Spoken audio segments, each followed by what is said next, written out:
welcome back, Therapy Talkers. My name is Pauline, and that's Tammy. And today we are going to talk about generalized anxiety disorders. Generalized anxiety disorder. That's one. There are many types of anxiety disorders out there, but today we want to really focus on just the one. However, if you're like anxious about a specific type of topic regarding anxiety, maybe panic attacks, maybe phobias or PTSD, go ahead and let us know in the comments below, and we'll just put your list right up on everything else that we want to talk about. It's important to hear from you. Go ahead and hit like, go ahead and hit subscribe and share. Okay? But before we move further, I want to say something here. Anxiety is a very natural thing. It's important for us human beings to have it because innately it's in us and it alerts us when something is wrong. So it's our body's alarm system. We don't want to get rid of anxiety. What we want to do is learn to manage them so that it can work for us, so that we don't just jump into this fight, or freeze mode all willy-nilly. And so keep watching because Tammy and I have important information for you regarding anxiety. Right, Tammy? We do. We have lots. So let's check in. Lots. Tammy, how do you know you are anxious? Ooh. It depends how bad it is, but sometimes I have a hard time with labored breathing and controlling my breathing. And I would say my biggest cue is muscle tension. I carry my tension in a certain area of my body. And so when I'm anxious or even going through some stuff, I feel like I'm just tense. I just absorb it all right in this area. Yeah. How about you? How about me?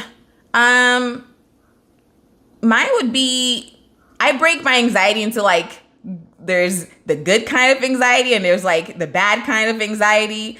My good kind is when I'm really excited about something, or I'm gonna perform, being on this, big screen. My hands would go cold. I never really knew that was an anxiety symptom for me, but I realized that when I'm up and attention, I'm right there, my hands would get cold. I'm not scared or anything. It's just that's my response to anxiety, the good kind. I would say the bad kind would be I can't really concentrate. I am tense. And then sleep. Sleep is one thing. If I'm waking up out of my sleep, I sleep pretty well on a regular, but when I'm anxious, not so much, huh? Not so much. Yeah. Yep. And it's good that I'm really glad that you asked that, because I think everybody does experience anxiety and their body is telling them that they're anxious, but in all different ways. So the way that I am feeling anxious is definitely going to be different than how you're feeling anxious. And it's really good for everybody to know that your anxiety is unique to you, even though symptoms are fairly similar across the board, but you're going to experience it different than other people. Yes. And it's natural. Can we not leave here not knowing that? We need to feel anxious. Okay? Remember that. Period. All right, Tammy, what do we have in store for today? Today, like Pauline said, we're going to talk about generalized anxiety. We're going to talk about what are some signs. We're going to talk about what are some causes. And we're going to talk about some treatment options as well as things you can do to help your anxiety. So according to the DSM, and that is the therapy Bible that therapists use to diagnose you with these things, it is inclusive of shared characteristics of excessive fear, anxiety, and related behavioral disturbances. So what are the differences between fear and anxiety, you ask? Well, let me tell you. The difference is fear is the emotional response to a real or perceived approaching threat. Anxiety is the anticipation of future threats, Pauline. Wow. See, I love how you broke it down into fear and anxiety.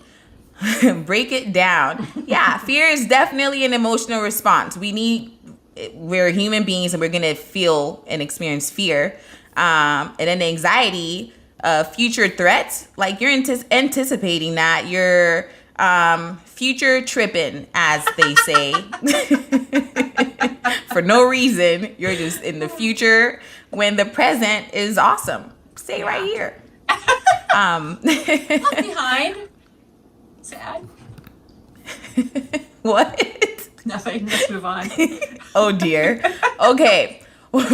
Let's start with what is generalized anxiety disorder, or GAD. GAD.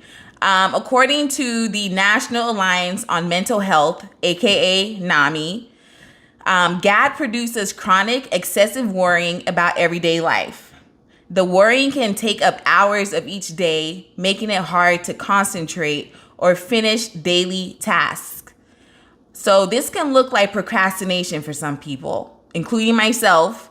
And maybe some people have been called lazy, or you might even consider yourself to be lazy because you're not completing stuff. But I want you to take a step back and really reflect on what's going on, because there is a fine line between being lazy and anxiety being in the way of you actually completing something. Okay. Another thing is that a person with GAD may become exhausted by worrying and experience headaches, tension, and nausea. And this is saying that our thoughts can really manifest into our physical experiences. And so it's very important to pay attention. If you're not really sure you're anxious, maybe your body's actually telling you that you're anxious. Can we do some facts? Facts. We like facts. Facts. We love facts. So approximately 7% of children aged 3 to 17 experience issues with anxiety each year. I mean, that's an age where you're learning a lot. You're also in school. A lot of stuff happens, and it's no wonder kids are experiencing anxiety. And most people develop symptoms before age 21.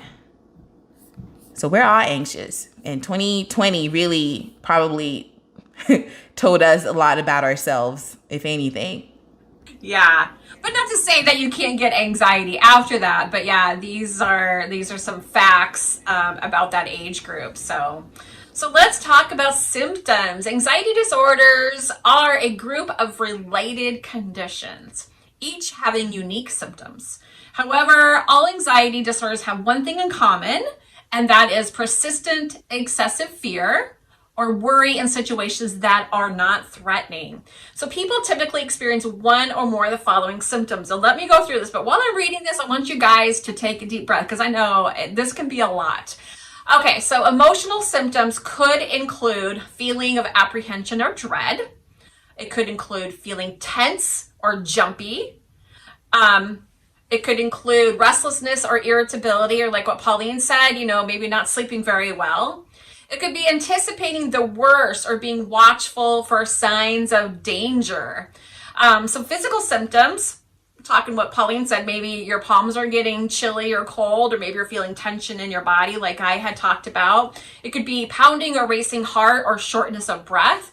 It could be sweating, tremors or twitches, headaches, fatigue, or insomnia, and also could be yucky stuff like stomach aches and frequent urination, or should we even say the word diarrhea? It could happen in that, so it really does affect your digestion system. Yeah, which is interesting, when you think about like the whole fight, flight, or freeze. Your digestive system you're probably gonna let loose of some stuff if you're really scared.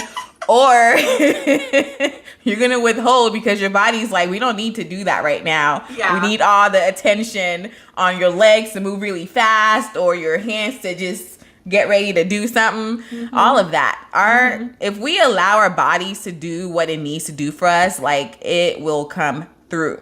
Yep. Preach it, sister. Preach it. So thank you for going through some symptoms for us. We've gone over some facts, what generalized anxiety disorder is. And if you've stayed to this point, again, hit like. Hey, Mom, miss you. Subscribe to our channel. Let's talk about some treatment and some coping skills you can use to manage this type of anxiety. Yeah. So there's going to be different, again, there's different types of anxiety disorders, and they have their own distinct sets of symptoms. However, the treatment can be common. So psychotherapy, that's going to be number one thing that Tammy and I will recommend, because we need to talk about stuff. Things that usually keep us anxious are things we're probably not talking about, and we need to talk about it. So cognitive behavioral therapy is very common in treating anxiety because if you think about it, anxiety are things that we're thinking about. We're in the future about something. And so if we're able to break down, well, what our thoughts are there any like unhelpful thoughts that we're having that's creating this anxiety, then that's what cognitive behavioral does, because we don't behave in any way unless we're thinking something.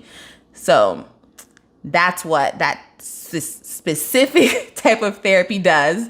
And also there's EMDR. And I think at some point, Tammy, we need to expand on what EMDR is. We really do. Yeah. We're both very passionate about it. So ooh, yes. Like, maybe when we talk about what is that, right? Mm-hmm. Therapists with all these acronyms. What? Say what? I think maybe when we talk about PTSD, that will probably be a good point. Yep. Okay, medications. There's different type of anxiety meds out there. Maybe you've heard of Lexapro, Xanax, habit forming. But there's different types, and there's also antidepressants that can help manage anxiety. Complementary health approaches. So things to reduce stress, relaxation, progressive muscle relaxation is a great technique, meaning that you're intentionally like tensing up different muscle groups and letting it go. Yes. Coping skills can include deep breathing. That's number one, because your breathing changes very quickly. That's probably first thing some people will notice about themselves. And that's because your heart rate has gone up. So your breathing automatically is going to change. And breathing is something you can do anywhere, everywhere. You know, like for instance, if you're in a meeting and you're thinking to yourself, why the hell are we even in this meeting? Why couldn't we just email? And we're sitting here wasting time. You can't just take off and say, I'm going running to go, decrease some of these symptoms of anxiety I'm having. No, I'll be right back. Can't do that, but you can just take a step back and just like that. They won't even know. It's amazing how much your body just reacts. I mean, if you just take a deep breath, I know it's cliche, but it really, really works really well. Just a simple, deep breath. Yes. And Ariana Grande made a beautiful song about breathing. So I recommend it to my clients. Listen to that song. Listen to that song. Tammy, what is bubble breathing? Bubble breathing. Yeah, as I'm playing with all my fidget stuff here. So when I used to work with kids, I use this example a lot. So grab some bubbles. Pauline, you had an episode where you demonstrated bubbles as maybe a coping technique, but it just slows your breathing down. So if you focus on taking a deep breath in, like you're getting ready to blow some bubbles, so you just, and then you exhale really slowly. Pop! And then, so it just teaches you just kind of just to slow your breathing down. Like I said, I use it some with kids and it works pretty well. Yeah. And it's a distraction from what's going on. I like that. Yeah. Yeah, definitely. Okay, let me keep going through this list. Thank you for that demonstration. Absolutely. Body scanning. So check your body. Where you tense? You're just really being mindful on what's going on. And again, if something is tense, you can progressively relax that muscle by intentionally tensing it up and letting go. Journaling. So this is very important for people who are perhaps anxious right before bed. Your thoughts are just racing because things are quiet and it's the end of the day. Just sit up, have a journal next to you, write things down. It doesn't have to make any sense and you don't have to process any of it. But what you can do is just clear your mind because your brain is trying to sort things out because things are calmer for you right now. So write it down, make sense of it a different time, and then maybe go to bed. Another mindfulness technique will be through yoga. That does everything. I don't have to really explain much of it. Exercise, music, play a musical instrument, sing, listen to music. All these are distractions. Another one would be tapping. Tammy, help us out. Yeah, so I learned this in EMDR, so here's another plug for EMDR. So tapping really, I'm just going to use the butterfly tap for example, and hopefully not hit my microphone. But put this across the center of your body, and then you're going to tap really slow from one side to the next.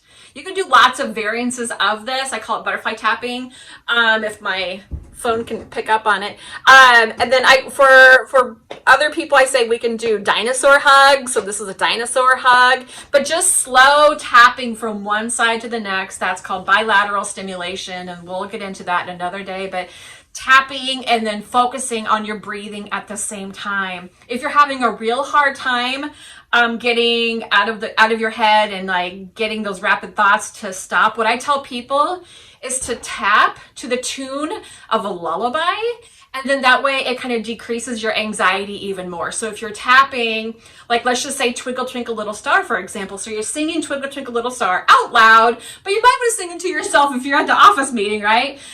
So just tap to the tune of that, and that would just, again, you're getting your brain engaged and you're having a song going on, and then you're tapping, doing the bilateral stimulation, and that's going to lower your heart rate as well. So I would say do that 2 or 3 times through. Piece of cake, you'll be super calm and super relaxed. Yeah. Thank you, Tammy. You're welcome. Yeah. What else and you got for like us? she said, you can't, since if you're at a meeting again, you can't really do this. I'll be like, okay, Jeannie, you can just tap your knees, tap your toes, anything that can allow you to tap discreetly. Your brain is communicating that way. And I guess I can fly by the lot on the rest of tapping. them. Yeah, my chiropractor told me, Lots. like when I'm having brain fog, which is a totally different topic, but to tap on top of your head. So there's a lot of science to the tapping thing. Tactile. Ice and palm. Here's another mindfulness situation. Tammy has some ice. I have some ice. Can you see it? Can you see it? Yes. So what do I do with this ice, Pauline? Hold on to it. I would use one hand. Oh, okay. Yeah, that's a good idea. Yes, because, It's so dripping. one hand. Now hold on to it as tightly as you can. Hold on and watch it. Look at the ice in your hand, Tammy, as you're holding on to that fist. So it's dripping, right? Yeah. It's cold. Now this is where you get to use your senses, right? And you're breathing as you're doing it, and your brain is now focused on that versus those racing thoughts that are happening. How cold this is. Exactly. So you can put the ice down now. Thank you. But that's a very quick skill to learn. If you don't have ice, you have a cold drink, a hot beverage, just hold it and try to use your senses to focus specifically on that object. Absolutely. That was a good exercise, Pauline. So grounding exercises, 5 senses. Tammy, do you want to go through this quickly and then we'll move on? We'll see if I can move quickly on this. So 5 senses, it's like 5, 4, 3, 2, 1. You're going to do some stuff. So 5, you're going to name 5 things that's around you that you can see. So you're going to quickly look around you. 4 things that you can feel around you. 3 things you can hear. 2 things you can smell, and 1 thing you can taste. Or sometimes I interact that with like 1 thing that you can be thankful for, or 1 thing that you can be grateful for. Taste, sometimes people have a little bit tougher time with that, but yep, those are 5 grounding exercises that you could really do quickly just to bring yourself down and kind of ground you. Anything to distract yourself. Isn't that what we're basically talking about, Pauline? That's it. So there's lots of putties out there, Floam. We like our slime. So anything that is tactile that can help you just get out of your head and start moving your body and thinking about other things. All right. As I distract myself. Wow. Yes. Okay. So we've been on here for too long and we gotta go and we can only keep your attention for so long. So Tammy, get us out of here. I will. So just remember, anxiety is treatable. You don't have to continue to suffer. If you found this video helpful, hit like and subscribe. Help us out here. It's free. Honestly, it is. If you are struggling with anxiety, reach out to get help. It doesn't have to be a therapist per se, but just reach out and get help. Talk to somebody. So come here next week. We'll be chatting about depression. So as always, be kind to yourself and come back later because the best is yet to come. Bye. Bye.